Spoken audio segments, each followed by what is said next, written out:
Why doesn't your watercolor painting turn out right? How come it doesn't have depth? How come it looks like it's flat on the page? Why is it so frustrating? So today I'm hoping to help you out with these questions. Sometimes for watercolor beginners, their paintings just don't turn out the way they want them to turn out. And so today we're doing a little bit of a study on trees. And I think the number one thing that beginners need to know to be able to create that depth that they're looking for. So this is not a realistic tree in any way. It's more of fun, playful, cartoony, illustrative tree study to help you guys see how one method helps your item pop off the page and the other one may not exactly do what you like it to do. So let's get to it. So let's go ahead and spray down our palette. All right, so I've got my Meden's 100% watercolor cotton paper, but use what you've got. I've got this to show just our two trees here, and so you can use a larger brush or a smaller brush today. I always have my number 8 and my number 12 round brushes. I love them. I feel like they work best for me, and I also feel like I'm going to use the 12. The larger the brush, the looser I paint, honestly. And so I find that to be helpful for me. So we're going to get into our two different trees. So I'm going to go ahead and start with the green for the first tree. So one of the mistakes that beginners make, and it's okay because we're learning, right? But we're going to start our tree with a medium value. And medium value, it values the lightness and the darkness of a color. So I'm just going to start, adding in my watercolor paint, and I'm going to go ahead and just do these little stipple motions, just little stipple motions here to create my little tree top. And then I might, leave some white space too as well, just to create a cute little tree, little spread out tree.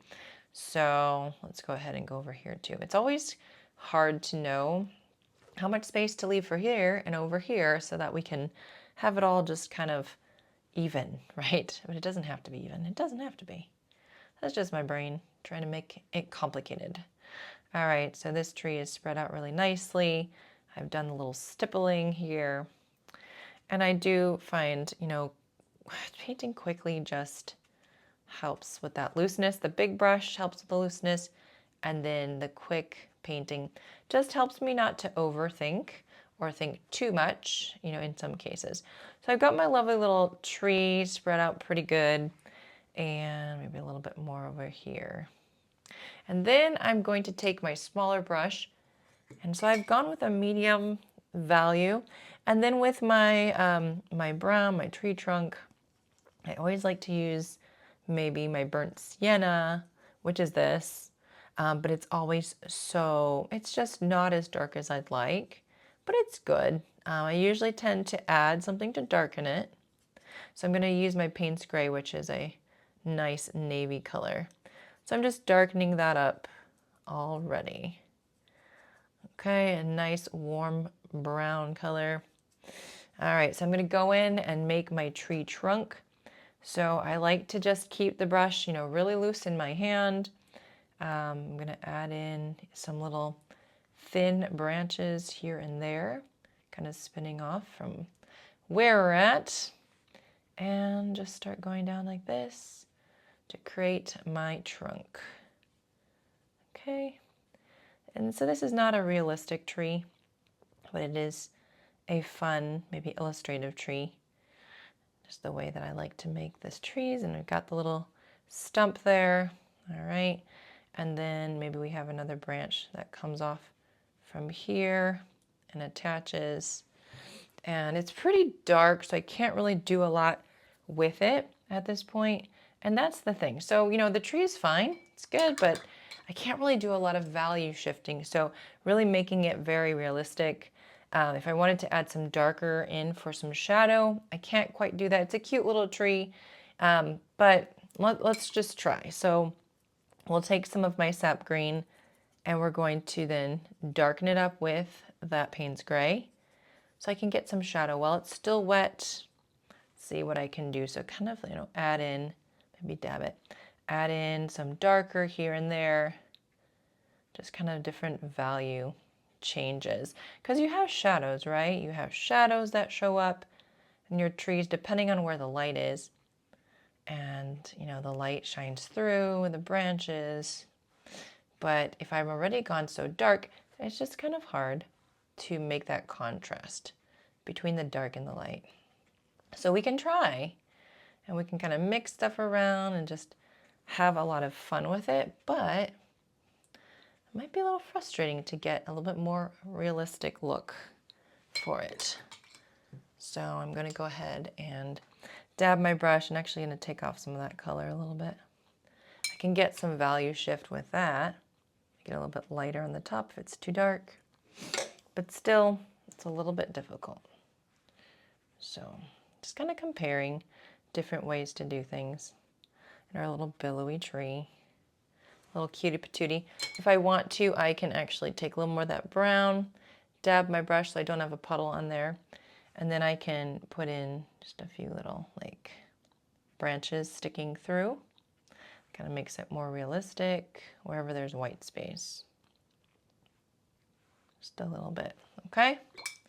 So there's the first tree, and we're gonna do a little bit of, take some water and just do a little bit of this to kind of make a little bit of a ground. All right. So let's go ahead and do another tree, but let's do it a little differently so that we can have a bit of more of the light, medium, and dark tones.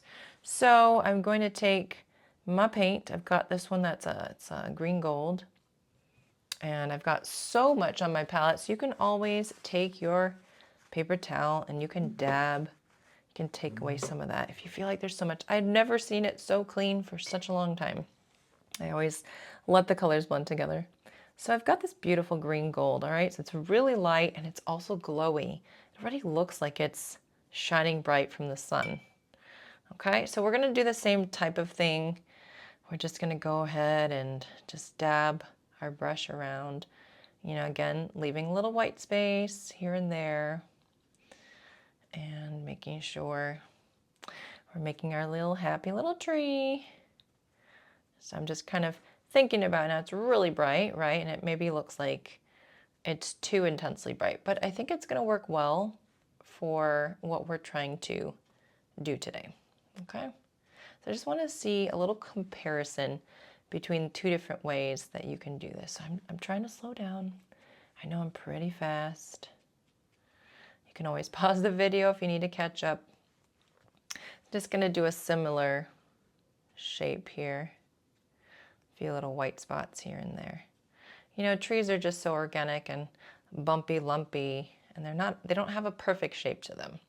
So now we're gonna go ahead and take our brush, our smaller brush, and we're gonna take a brown, but we're not gonna go so dark. We want to have a value shift that's a lot slower than what we had there.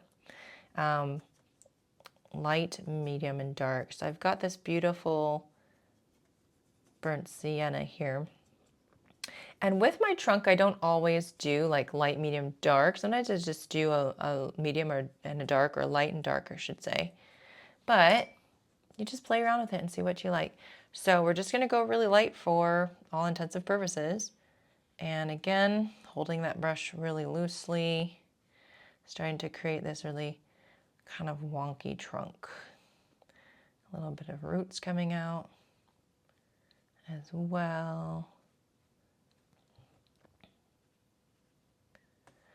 And again, taking a breath. If you feel like this is kind of intense and you're like, well, not really sure how I feel about this. Is this difficult? Am I enjoying my tree painting? Because like we're trying to do a comparison. We're also trying to enjoy the experience of watercolor as well. And sometimes it can feel like really stressful or frustrating. So what I'm gonna do next is I'm gonna take a mid green, which is my sap green right here, this beautiful mid color, and I'm going to wet on wet just start to pop in some of that color on top, okay? And allowing it to just bleed and spread and kind of move around wherever it wants to go. I like to leave a lot of that light, you know, at the top where the light is gonna be shining in, but we just want some variation. And if we do this while it's wet, things are going to spread really nice. It's just going to get a nice little billowy look. Mixing it together. I might take some of that off. And leaving some of that white space too. I actually like to take some clean, fresh water, dab my brush, and just kind of scrub around, you know, like scrub around that color. So you have some lighter parts in this way too. Okay, so there's the next part of the tree, and that's blending together really well. I'm actually going to hit it up with a hair dryer, but first let's do this grounding part. Kind of adding in the ground. Now let's hit it up with a hair dryer and get to the next layering. Okay, and one thing I wanted to do right here, like this guy just got a little light just because of I had dropped in some water. So I just wanted to, you know, sometimes you see something and you just want to change it a little bit because that water made a nice little bloom, but that's really too light for our purposes. Okay, so this is all dry now, and I'm going to go ahead and take some of this darker paint that we had mixed up earlier, and we're just going to pretend we have a, you know, shadowy side. So this is the darker side of the tree. And so I'm not trying to do this perfectly, but I am trying to just darken it up and get some real good contrast. And I'm actually going to add in some little branches that you can see kind of poking out in different places where that white space is open. Just like that. And then so we have a nice little contrast here. If you want it to be a little darker, you can take some more dark paint and just kind of pop that in as well on top, just for some interest, you guys, some interest. But just have fun, play around, enjoy. You take a clean, damp brush. You could even spread out that line so it looks a little more blended, a little more natural. And then for the top of this, I'm going to stay with that smaller brush. We're going to grab some more of whatever kind of medium or darker paint green that you have, but darker than what we've used. I'm going to darken it up again with this Payne's Gray. Really dark. You want high contrast. And so then I'm just going to concentrate on kind of different areas, like the bottom of the tree. And so I'm using this. This was wet on wet, and it was kind of a hot little mess, everything the way it spread everywhere. And I wanted to have more control. So we did wet on wet with the first 2 layers of color. And now we're adding, we dried it, and now we're doing wet on dry. So wet paint on dry paper. Now cleaning your brush, dabbing it, and then making sure, whoops, dabbing some more, making sure to start spreading out some of that color, because I don't want that hard line to stay there, although it's going to try. All right, just spreading it out, getting some shadow.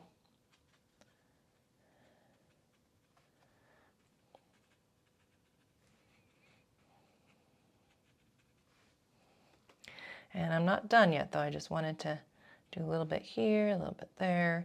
You can do some thicker marks, some lighter, or some darker if you want. But you just want to add in that contrast to show that, you know, your painting has the value shifting, which is going to give you much more of a better experience. You don't want to make it all look matchy-matchy, right? So when you look at a real tree, you see shadows. They're everywhere. Every which way. So if you're enjoying this video, please hit the like button. It lets the algorithm know and other people that you're having a good time and that they should watch the video as well. All right, we've got a good amount of contrast there, and I'm gonna take that yellowy green again. Now, if you just need like to add some yellow maybe to your green, you can, because this is just going to add in just a little bit more. When in a concentrated form, it's actually kind of a medium value. Just a little change and shift in the color of the tree. Just want to have a lot of different kind of textures in here. And then lastly, again, you can do a little bit darker in some other places, wherever you'd like. You can kind of go overboard with this if you want to. So that's why it's good to just kind of, you know, stop when you're ahead. But If you start to ask yourself if you're done, you probably need to be done. So just for a little bit more. Under here, it tends to get pretty dark as well.